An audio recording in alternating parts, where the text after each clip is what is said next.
Shooting चालू आहे हो.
सुख पुरा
चिंकिला करुणी विठ्ठला दास ठेवी तुझा नाव आणले ओली चित्ता करावा विठ्ठला नाथ त्याचा अभय देवनी करावे सादर क्षण तो विसर पडून गेली पुकारणे आणि गीतीच्या करू ते कल्पतरू पुरविसी पांडुरंगा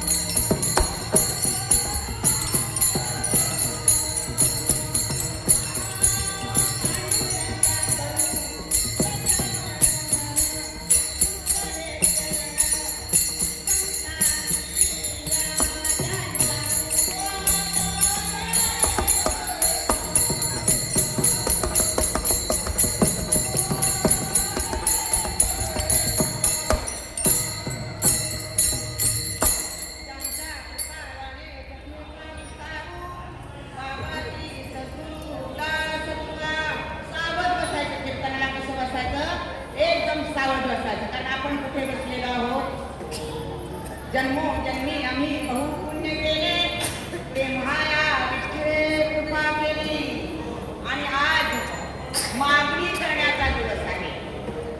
आपण 7 दिवस सेवा केली नाही का? तीच भाग्यवंते सरती पुरती धनविते. 7 दिवस सेवा केली, 7 दिवस पारायण केलं, पारायणाची सांगता केली.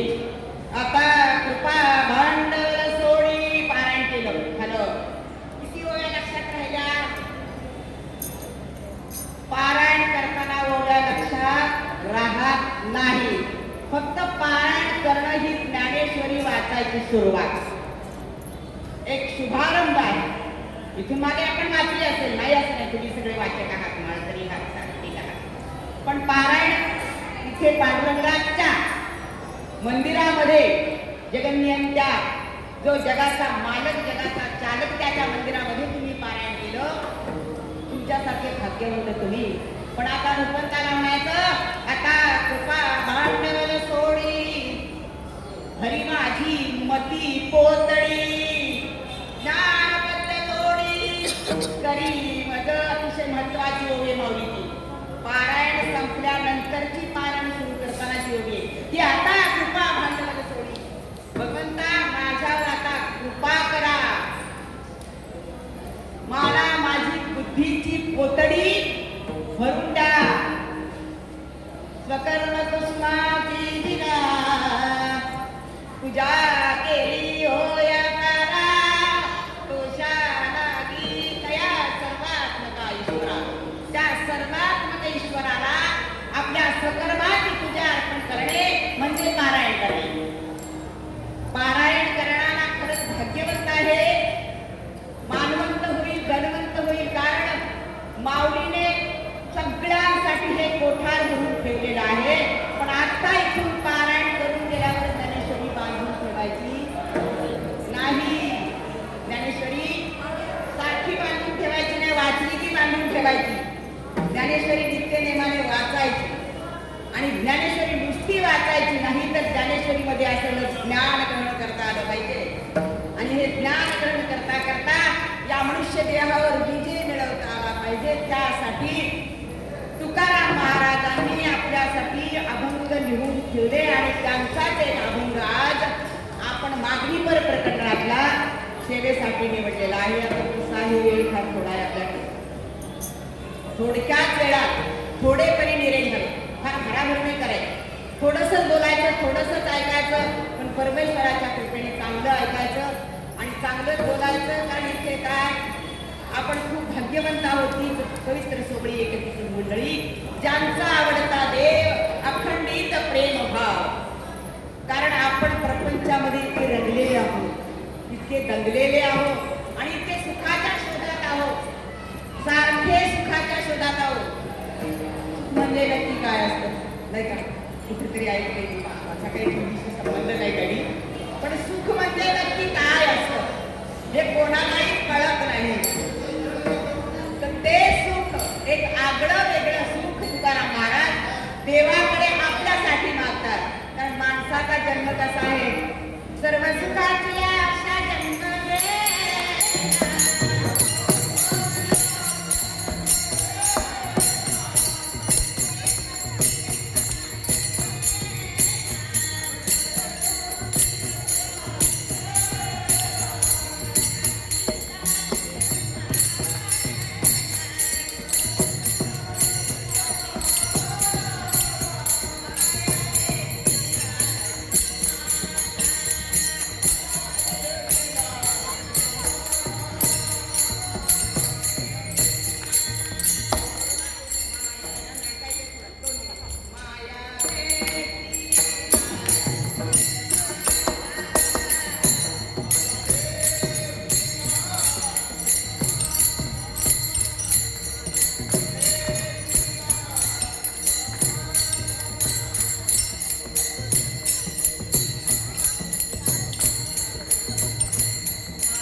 जमत नाही, निरपेक्ष करणं आपल्याला जमत नाही. आपण सारख्या अपेक्षा ठेवत असतो आणि अपेक्षा भंग होतात. अपेक्षा भंग झाला की आपला आनंद नाहीसा होतो आणि आनंद नाहीसा झाला की देवाचं चिंतन होत नाही. आता आपण आनंद मिळवण्यासाठी पंढरपूरला आलो. असंच होतंय की कधी काना होईल, उद्या सकाळी होईल जाईल. वाटतंय का नाही? कोणाला वाटतंय का नाही इथेच राहू महिनाभर? वाटतंय का? बरं वर्षभर कायमचं राहिलं तर अत्यानंद. कारण घरी प्रपंचात काही नाही हो. प्रपंचात केवळ काय आहे? दुःखच आहे. दुःखबांधवडी आहे हा संसार. सुखाचा विचार नाही कोठे. एका मधाच्या थेंबावर कुठेतरी जगलेलो असतो आपण.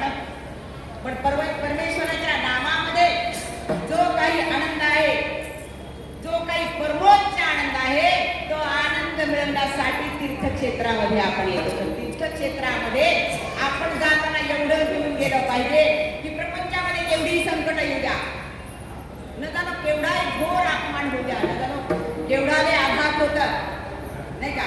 मृत्यूचे आघात, काही आजारपणाचे आघात, कशाच्याही माणसाच्या मनावर इतके आघात होतात आणि म्हणून त्या आघाताने खचून जातो. तर ज्ञानेश्वरी तुम्हाला हे शिकवतोय की संतोषाय दुःखी विषादान भजावे. ज्ञानेश्वरी मला तुमच्या इथे फार वाचायला वेळ. तुम्ही सगळी वाचत मंडळी असतात, कधीतरी वाचायला वेळ मिळतो मला. म्हणजे माऊलींनी सांगितलं, मी तुमच्याकडे मांडते. सुखी संतोषाय दुःखी विषादान भजावे. लाभाला मन धरावे मना माझी. लाभ आणि जय हे जर मनामध्ये ठेवलं नाही तर मग आनंदाची पर्वणीच आहे. सगळा आनंदच त्याच्यात आहे. आणि म्हणून तुकाराम महाराज म्हणतात की आनंद पुष्कळ आहे. बालपण गेलेले नका, तरुणपणी विषय नका, उथर करी दिवसरी चिंता मरे नका जन्म नाही. असा हा मनुष्य जन्म आहे. तर तुकाराम महाराज देवाला काय म्हणतात की देवा मी जर आगळं वेगळं सुख मागतो तुझ्याकडे. प्रपंचातलं सुख भोगून झालं. आता समाजाने किती त्रास दिला तुकाराम महाराजांना आपल्याला माहिती आहे. सगळा जगाचा संपर्क त्यांनी करून सगळे अनुभव घेतले आणि देवापुढे उभे राहिले. देवाला म्हणतात की देवा एक वेगळ्या प्रकारचं सुख मला दे. हे ती सुख पुढती मागतो आगळे आनंदाची फळे सेवादान. माझ्या आयुष्यामध्ये खूप आनंद निर्माण होईल. मी तुझी जी सेवा करतोय ना, त्या सेवेचं फळ मला हे मिळालं पाहिजे. आनंद निर्माण करणारे आपणच आहे आणि दुःख निर्माण करणारे आपणच आहे. म्हणून तुकाराम महाराजांना हे आपल्याला सांगावं लागतं की आनंदाची फळे सेवादान, मला सेवेचं दान असं द्या की कुठल्याही संकटावर कुठल्याही अडचणीवर मात करण्याची शक्ती मला येऊ द्या. आणि असं वाढत्या वयात आपल्याला कळलं तर आपल्या परमार्थाचं खरं सार्थक होईल.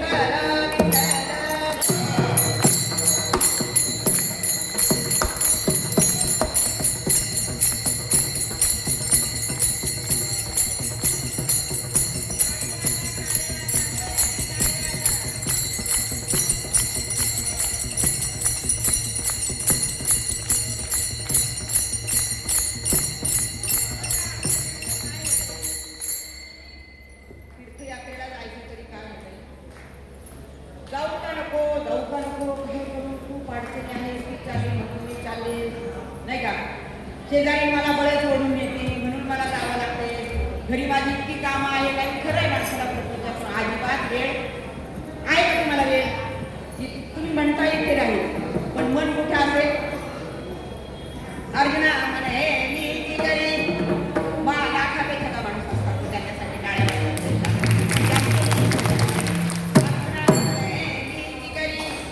माझ्या भजनी प्रेम धरी सर्वत्र नमस्कारी मज एकाचे जे जे दृष्टी दिसे ते ते हरिरू पूजा छान जप त्याशी नाही.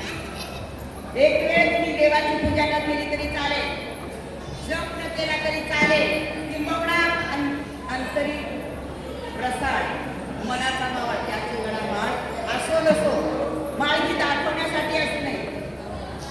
हे काहीही नाही केलं तरी चालेल, फक्त भगवंताच्या ठिकाणी भाव असतो. आमच्या महिला मंडळी तर पंढरपूरला येताना तुम्ही एक ठीक आहे पण सगळं लक्षात काय असतं? घरी असतं. आणि त्याच्यावर थोडंसं तुम्हाला मी एखादं मजेशीर धरून दाखवून सांगते. दोन वेळी शेजारच्या गाजरा पण येतं पण एकटे यायला आपल्याला त्रास, एकटं नको वाटतं आपल्याला. आपण शेजारी बरोबर असली ती चालली म्हणून आपण चालतो तर दात मला कुठे गमतीने त्याला म्हणतात एवढं शेजारीने केलं ग बया, एवढं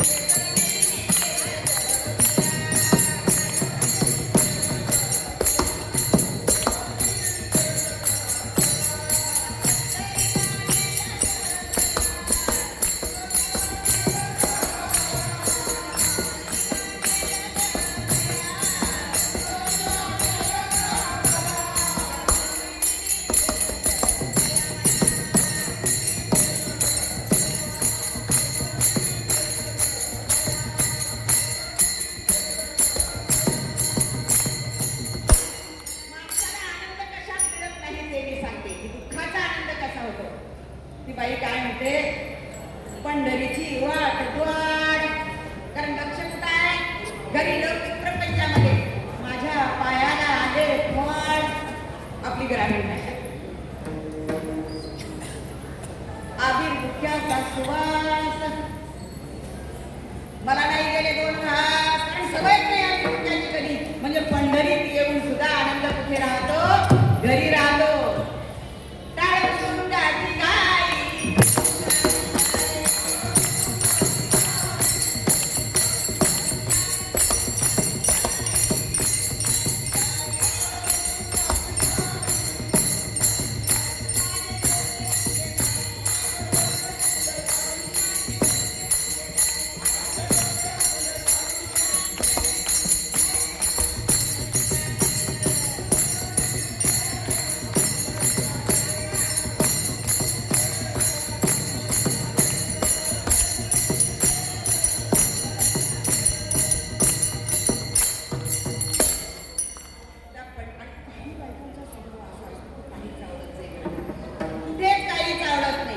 घरात सुद्धा सारखा शंख घरात सुद्धा कोणाचंही काहीच आवडत नाही. म्हणजे माझ्या कोणाचंच काहीच आवडत नाही. कधी राजाचं काही आवडत नाही, मुलांचं काही आवडत नाही, सासूबाईंचं काही आवडत नाही, कोणाचंच काही आवडत नाही. आणि असा न आवडणाऱ्या सगळा आनंद गमावून बसलेले असतात. पंढरीत येऊन सुद्धा पारायण करून सुद्धा त्याचा काही उपयोग नाही. म्हणून आहे आपण खेपा केलं महाराज तुकाराम महाराज म्हणाले तुका म्हणे आईच्या बाया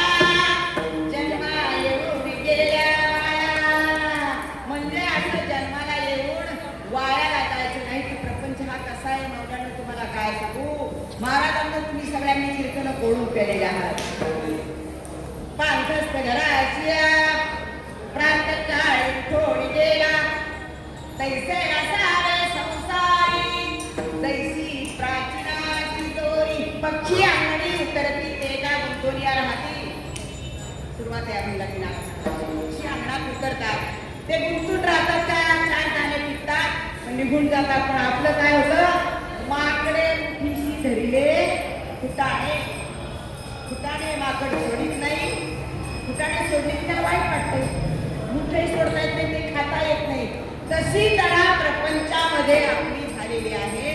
आपण विनाकारण नको नको त्याच्या मागे लागतो. कुठेतरी सुखाच्या शोधात जातो आणि मग सगळा आनंद गमावून बसतो. मंडळींनो आनंदाशिवाय समाधानाशिवाय या जीवनामध्ये दुसरं काहीच नाही आहे. तुम्ही खूप संपत्ती कमावली खूप शारीरिक संपत्ती आहे सुंदर आहात सुंदर नोकरी आहे शेतीवाडी आहे घरदार आहे बंगले आहेत गाड्या आहेत भोवती प्रेम करायला माणसं आहे प्रेम करायला माणसाच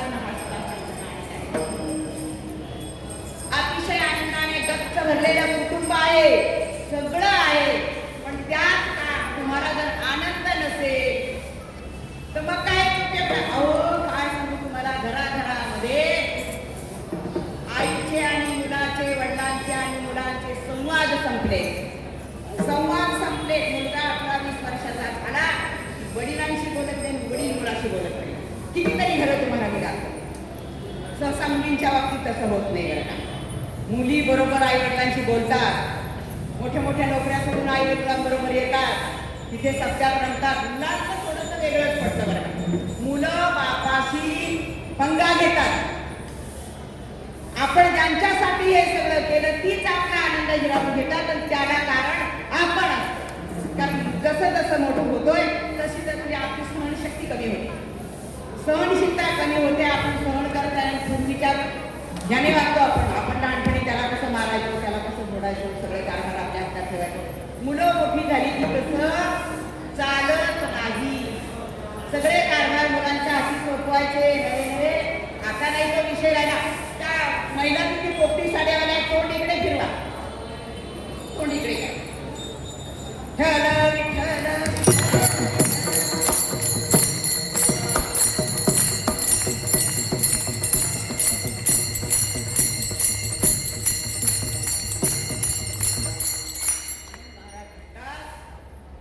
हे वेगळं सुख देवा तुझ्याकडे मागतोय वेगळा आनंद मागतोय. माझा आनंद मलाच निर्माण करता आला पाहिजे. मी तिची सेवा केली त्या सेवेचं फळ मला मिळालं पाहिजे. आनंदाची फळे सेवाला जन्मो जन्मांतरी दुधाची अंकिला. तुकाराम महाराज जाते काही देवाच्या संगाती. राम अवतारामध्ये कोण होते अंगद होते. कृष्ण अवतारामध्ये उद्धव होते आणि पांडुरंगाच्या अवतारामध्ये नामदेवाच्या नंतर तुकाराम महाराज झाले ना. म्हणून तुकाराम महाराज हे सतत देवाच्या बरोबरच आहेत आणि वैराग्यवृत्ती म्हणून तुकाराम महाराजांना म्हणतात. त्यांनी कुठल्याही प्रकारचा कधीही मनामध्ये लोभ धरला नाही. शिवाजी महाराजांचे जासूस दागदागिन्यांचे पेट्या घेऊन आले. म्हणाले घ्या तुम्हाला दागदागिने. तुकाराम महाराज घरी आले म्हणतात तर बायको मुली सगळ्या दागिन्यांनी म्हटल्या. म्हणजे नको नको नको ते काढून टाका. आपल्याला त्याचं काय करायचं. सोने आणि रुपया मग याचं जिवंत उदाहरण आम्ही देणे सुखी.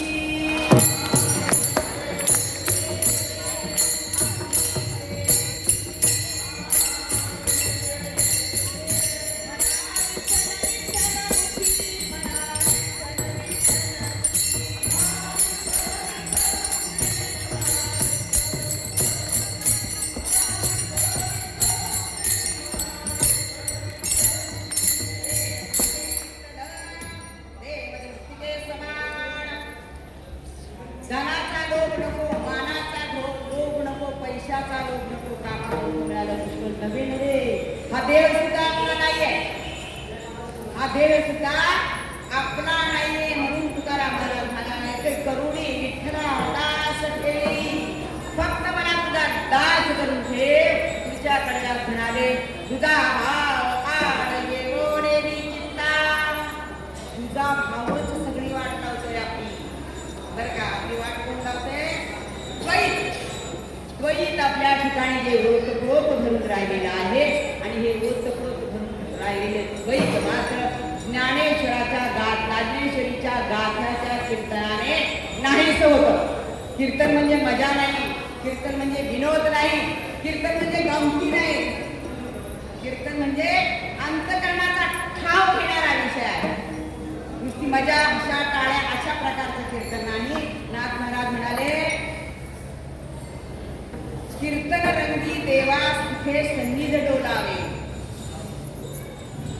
अंतरंगी नाम बोलावे, कीर्तन रंगे देवा सन्निध सुखे डोलावे.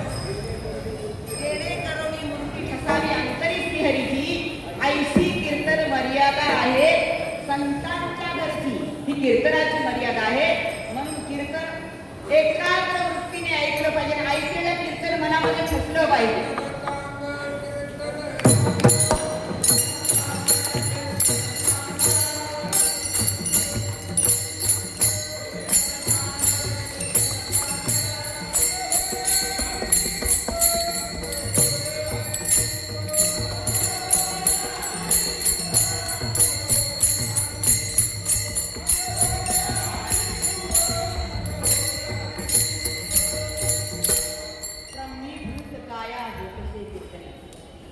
तरी मुळी देव ऐका. हे सगळं माहीत आहे पण ते परत परत उजळणी करावी लागते.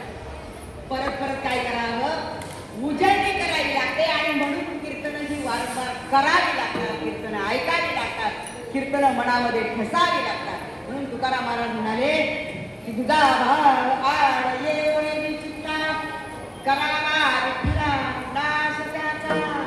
तुझा भाव माझ्या चित्तामध्ये अजिबात नसलाच पाहिजे.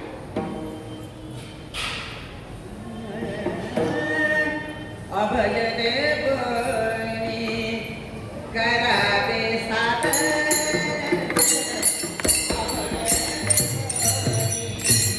करावे सादर,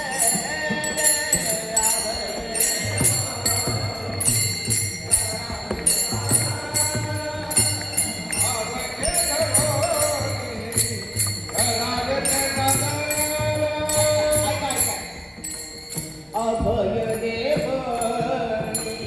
करावे सादर, अभय देव करावे सादर.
ढेकराला वेळ तुका वाया गेला. इतकाच वेळ महाराजांच्या जीवनामध्ये वाया गेलेला आहे. आता आपल्या आयुष्यामध्ये किती वेळ वाया जातो बघा ना तुम्ही. किती वेळ आपला वाया जातो. उद्या बघू आपण, उद्या भजनाला सुरुवात करू. काही माणसं म्हणतात ते म्हाताऱ्या माणसांचं काम आहे, आम्ही काय करायचं तिथे येऊन, नाही का. म्हाताऱ्यांनी करावं ते. आता म्हाताऱ्यांचं काय झालं, सगळ्यांच्या बॅटऱ्या उतरल्या, नाही का. उतरल्या, काहींच्या उतरत चालल्या, काहींच्या उतरणार आहेत. बॅटऱ्या उतरल्यानंतर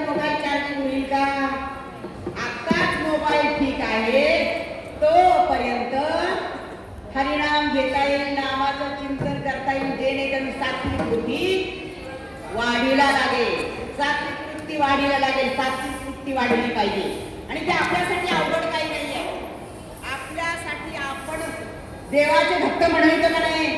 आपण देवाचे भक्त आहोत ना. आपल्यासाठी वाईट टाकून देणं काहीच अवघड नाहीये. कारण आपल्याला आपला आनंद मिळवायचा आहे. आपल्याला काय करायचंय? आपला आनंद मिळवायचा आहे. लोकांकडून आपल्याला कुठेही आनंद मिळवण्याची इच्छा सुद्धा तुम्ही करू नका. कोणी आपल्याला आनंद देणार नाही. असलेला आनंद फिरवून येतात माणसं. कुणाचं कुणाला बरं पाहत नाही. बोलतात गोड पण मोमे राम बगल में छुरा. माणसं ओळखून चालायचं आणि सज्जन म्हणून देवाच्या नादी लागायचं. माणसाच्या नादी लागायचं पण माणसं ओळखून चालायचं. माणसांच्या नादी कमी लागायचं कामापुरतं. आणि लागलं तरी वाईट तेवढं टाकून द्यायचं, चांगलं तेवढंच घ्यायचं. पण काय होतं? लागताना संगत वाईट जास्त लवकर लागते आणि मग ती सुटत नाही. म्हणून भगवंताच्या चिंतनासाठी संगत खूप चांगली असली पाहिजे. संगत चांगल्याची करा आणि चांगल्याची संगत केल्यानंतर जीवनामध्ये आनंदच आनंद निर्माण होईल. तुकाराम महाराज शेवटच्या कडव्यामध्ये म्हणतात मार्ग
राहणार नाहीत. आमच्या वडिलांनी आमच्या माता पित्यांनी ह्याच इच्छा केल्या. माझी मुलं करणार का त्यावेळी म्हणता यावं. माझ्या मुलांनी सत्य करावेत. मागे जन्म बहुता जन्मी हेच करीत आलो आम्ही आणि त्यांच्याच पावलावर पाऊल ठेवून आम्ही चाललेलो आहोत. तुम्ही सगळी मंडळी तुमच्या चेहऱ्यावरचा आनंद इथं आल्याबरोबर मला दिसला आणि म्हणून मी आम्हाला हा अभंग सुचला. अर्थात मी दुसरा ठरवला होता, पण तुमच्या चेहऱ्यावरचा जो आनंद आहे, चेहऱ्यावरचं जे हास्य आहे ते खूप महत्वाचं आहे. तुम्ही मनामध्ये ज्या ज्या इच्छा कराल, पण मात्र इच्छा चांगल्या असल्या पाहिजे. सगळ्यांना बरोबर घेऊन चालता आलं पाहिजे. अहंकारे नागले तुका म्हणे वाया गेले, मागचं सगळं सोडून द्यायचं आणि वर्तमानात जगायचं. आम्ही फार असे होतो, आम्ही फार तसे होतो, त्याला काही अर्थ नाही. पण गेलं वायाला. आता जो जो वय वाढेल ना तो सगळ्यांना मिळवून घ्यायचं, सगळ्यांचं मानायचं, सगळ्यांना हो म्हणायचं. तुम्ही तसं करताना करा, तुम्ही असं करताना करा. चला आपण सगळे तुम्ही आम्ही केली मिळी गदावळी आनंदे स्वल्प वाटे चला जाऊ. वाचे गाऊ विठ्ठल सत्ता करणं एवढं सोपं नाही. पण आमच्या मधुकर महाराजांनी ते अतिशय जोरदार रीतीने केलेलं आहे. आई वडिलांच्या मागे त्यांचा जोरदार वारसा चालला आहे आणि तुम्ही सगळ्या मंडळींची उत्तम साथ त्याला अशीच राहू द्या. परमेश्वराने तुम्हाला सद्बुद्धी द्यावी आणि तुमच्या मनात असलेल्या चांगल्या इच्छा भेटली. चांगल्या इच्छा त्या जगन्याच्या पांडुरंगाने ज्याने हा देह दिला दान तयाचे चिंतन जगत जीवन नारायण गायी गुण तयाचे. आता इथे वेळेचं बंधन आहे. वेळेत आपल्याला कीर्तनाला पूर्णविराम द्यायचा आहे. तर असाच हा भगवंताच्या नामाच्या चिंतनाचा महाउत्सव चालू राहो आणि आमच्या सुनीताताईंना आमच्या मधुकर महाराजांना तुम्ही असं सहकार्य करीत राहाल. परमेश्वर तुम्हाला सद्बुद्धी देवो, तुम्हाला चांगल्या प्रकारचं आरोग्य लाभो, दंड आयुष्य लाभो आणि तुमची स्मरण शक्ती शेवटपर्यंत अशीच राहू दे. भगवंताचं चिंतन केलं की स्मरण शक्ती खराब होत नाही. भगवंताचं चिंतन नाही केलं काय कुठं ठेवलं कळत नाही, कोण काय बोलते कळत नाही. दंताईचे पाणी उचले नन्ना करीते मान अवघे पाहून से वयमान. अशी स्थिती आपली सज्जन हो. सगळ्यांची महिलांची आणि पुरुषांची मनशक्ती मनोबल शेवटच्या श्वासापर्यंत चांगलंच राहिलं पाहिजे. म्हणून तुकाराम महाराज म्हणाले, तुका म्हणे आम्ही जे जे इच्छा करू ते ते कल्पतरू पुरविशी. आणि अशा तुमच्या माझ्या इच्छा सगळ्या आहेत असा सदिच्छा व्यक्त करून आज आपण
पाचवी किंवा सहावी असेल आणि तिचे आजोबा त्यावेळेला येऊन आम्हाला सांगत होती घरी की आपल्या पंढरपूरच्या मंदिरात सत्कार करायचा. मला काय फार कळत नव्हतं, पण एवढं नक्की कळत होतं की पंढरपूरला एक मोठं मंदिर आहे आणि त्या मंदिरात पांडुरंगाचं अधिष्ठान त्या अधिष्ठानाच्या ठिकाणी जाऊन स्वतः करायचा. ही गोष्ट साधारणपणे मागच्या 30 वर्षापूर्वी मी ऐकलेली होती आणि आता त्या गोष्टीला मी स्वतः साक्षी झालो. मी स्वतः येऊन हे सगळं पाहिलं. संत विद्येमोहन एक आईने त्याची सांगितली त्याच पद्धतीने विचार करून